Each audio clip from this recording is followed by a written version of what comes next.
What is up, my friends? You are very welcome along to this breaking news video here on Anfield Agenda, as it looks like Trent Alexander Arnold and his future has finally been resolved. Breaking news this afternoon lets us know that Trent will be on his way to Real Madrid at the end of the season, and I thought I had to interrupt the holiday to jump on and give you guys the latest. So over the next few minutes, I'm going to take you through what the journalists have had to say, what the situation is looking like, how much money he will be on at Real Madrid, and what Liverpool's plans are for that right back position.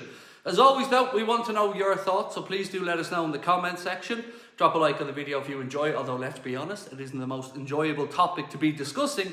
And of course, we'd love you to hit that subscribe button.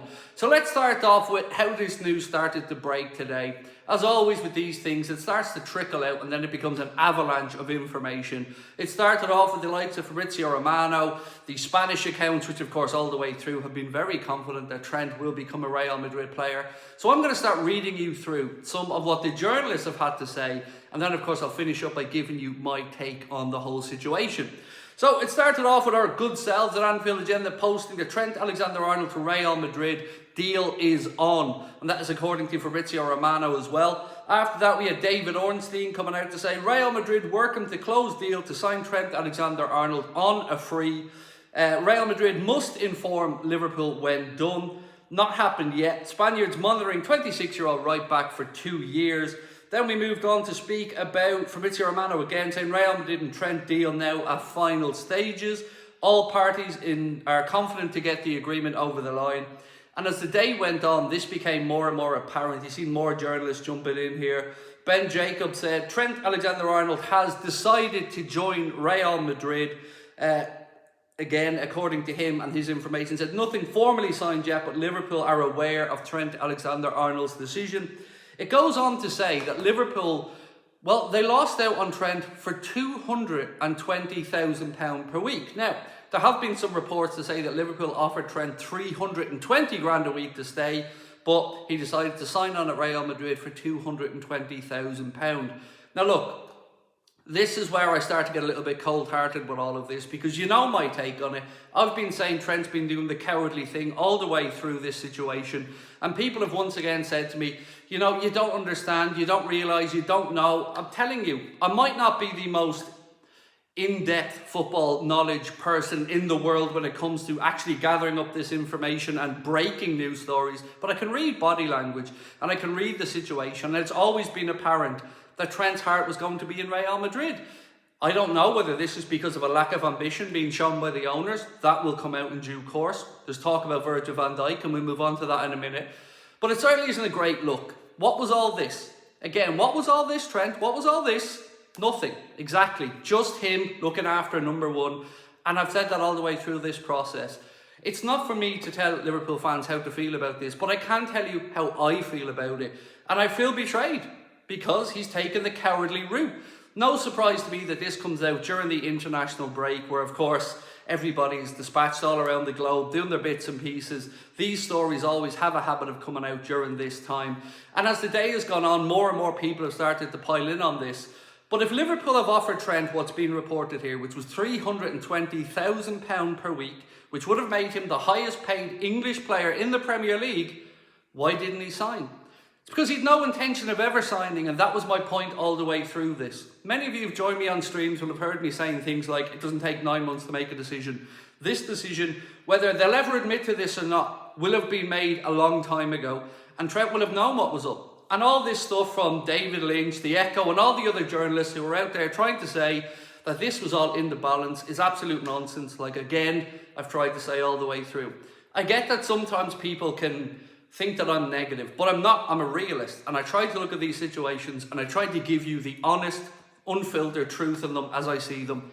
And once again, much like we did around the other situation with FSG, we're starting to see now that this situation has been resolved for quite a while, but this is the time that Trent decided to let it leak. And again, you got to question the timing of this. We have a massive game coming up after the international break against Everton. Liverpool have to make sure that we get the win there, or the questions are going to start being asked. Is this a wobble? Are Liverpool going to let the title slip?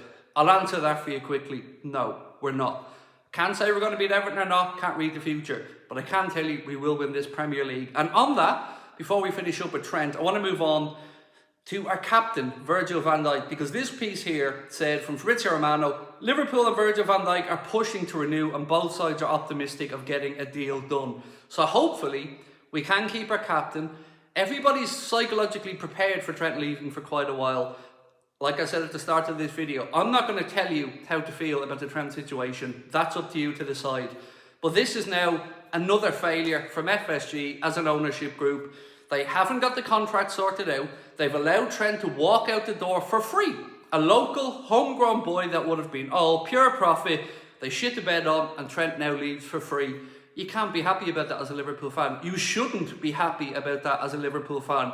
So don't let any of the journalists or any of the happy clappers or the top reds try to make out like this is anything other than an absolute failure from Richard Hughes, from Michael Edwards, and of course from the owners. This should have been dealt with a long time ago.